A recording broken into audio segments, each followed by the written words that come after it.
Let us take a look at what Leviticus really says about being gay. There are two verses in Leviticus that have been quoted endlessly, used as weapons to shame and silence LGBTQ plus people of faith. But what if we've misunderstood what these verses really mean? The first 5 books of the Bible, known as the Pentateuch, were filled with laws for a very specific group of people, the Israelites. Matthew Vines writes, Christ's death on the cross liberated Christians from the yoke of the law. Our standing before God doesn't depend on whether we followed any laws. Through Christ, we are no longer bound to the Old Testament law.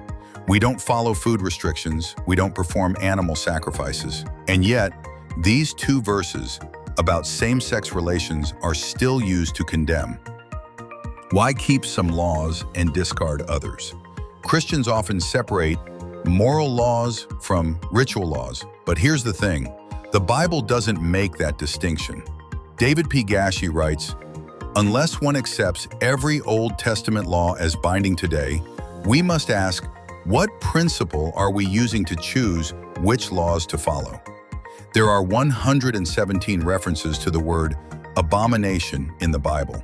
Only 6 relate to sex. Most refer to things like eating shellfish, dishonest business, and idol worship.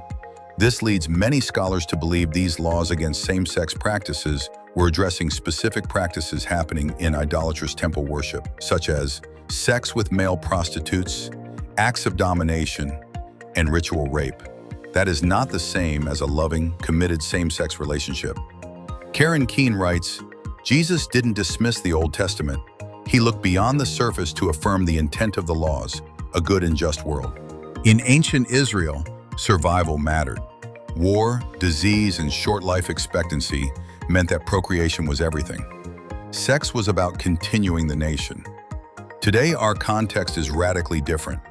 We know more about identity, orientation, and love. And we know that loving same-sex relationships are not about temple rituals or dominance. They're about connection and covenant.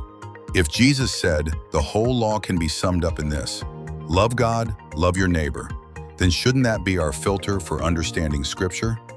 Karen Keene writes, discernment is required to determine whether and how a biblical directive contributes to the creation of a good and just world. The Bible was never meant to be a weapon used against people made in God's image, and using Leviticus to condemn gay Christians today is not a faithful use of Scripture. The law was never the end of the story.